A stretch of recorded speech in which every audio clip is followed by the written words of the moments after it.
Hello, you beautiful people. So today I actually had a meeting with a one-to-one client, and why that matters to you is I came up with a great video idea while doing it, and I decided since I'm already inspired, I should do it today. So today I want to talk about how to get that magnetic energy that seems to draw everyone. We all know somebody, or maybe it's us, but it just seems like they say something and things just kind of work out, or they'll say something and if we would have said it, it wouldn't have worked, but for some reason when they said it, it did. And it's a pretty easy phenomena to explain. And it really all comes down to, it depends on what you think happens in the world. We can go at it scientifically, spiritually, religiously, but at the end of the day, it all boils down to energy. What kind of energy are you bringing to that conversation? What kind of confidence are you bringing to that conversation? I guess if you want to talk specifically in science, but I feel like confidence is still an energy that you're bringing to a conversation. Now, all of us have things that we can do that will help us bring about this energy, that will help us foster this energy. But when we're talking about those people who it just seems like when they talk to people, things just happen. They succeed when they do things.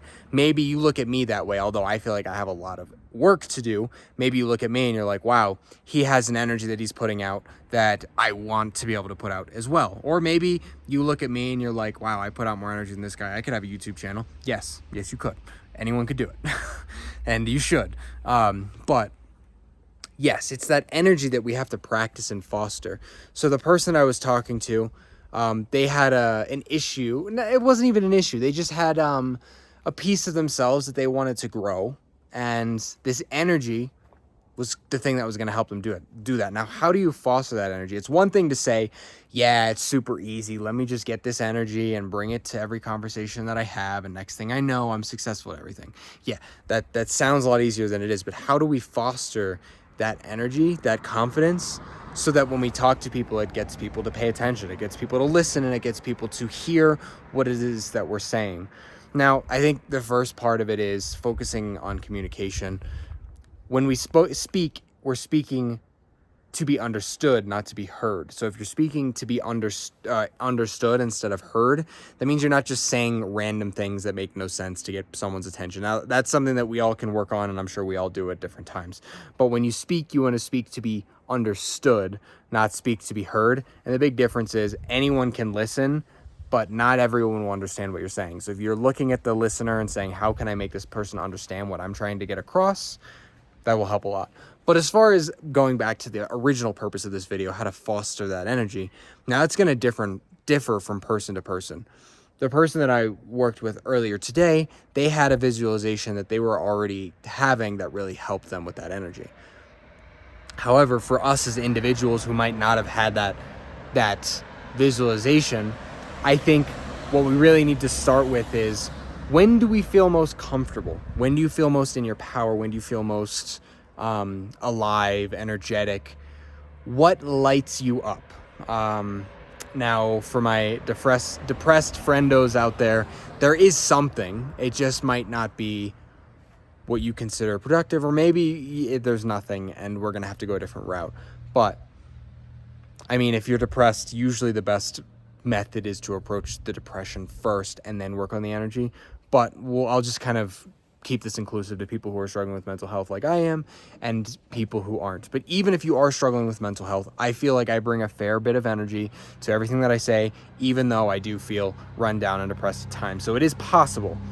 Now, what is that thing that makes you feel like you're in your power? Is it singing? Is it writing or drawing? Or is it talking about history or a video game or something? Now, notice the difference when you're talking about something that you're not passionate about and when you're talking about something that you are passionate about. And it's a very easy and stark difference. Although you might not know how to replicate it, there will be a difference. You'll just be more passionate, you'll have more body language, you'll just be more forceful about the conversation because you're passionate about it. Because you get lost in the thought of what you're delivering. You get lost in the thought of what it is that you're thinking about. That's your first step. Find out what that thing is. What is that thing that when you talk about it, it just lights you up? For me, There's a lot of things, but helping people tends to light me up a lot. Conversations like these, although it's much better when I'm talking one-to-one and I can gauge reactions and speak to be understood. However, this is one way that really kind of lights me up. Another way that really lights me up, for some reason, I like talking about history of the world. So if you want to sit down and talk about the Civil War or the Revolutionary War, or honestly, I'm very war focused in my studies. For some reason, I get really excited about talking about those things. I just find them very interesting. I find the past human struggles very interesting and how they've led to today. It could be the weirdest things. But what I want you to do is then take that energy, take that experience that you have with that passion, and just talk in the mirror about it.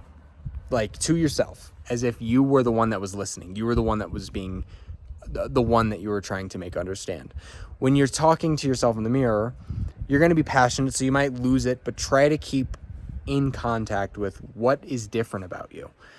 Maybe have a different conversation where you're talking about dentistry, if that's not one of the things you're passionate about, which I assume most people aren't, or something else small that you really could care less about, and then switch over to that thing you're more passionate about. I know it's probably going to feel awkward. It might not work the first time or the second time or the third time, but if you keep doing it, you'll slowly start to recognize the differences between when you're passionate and when you're not passionate.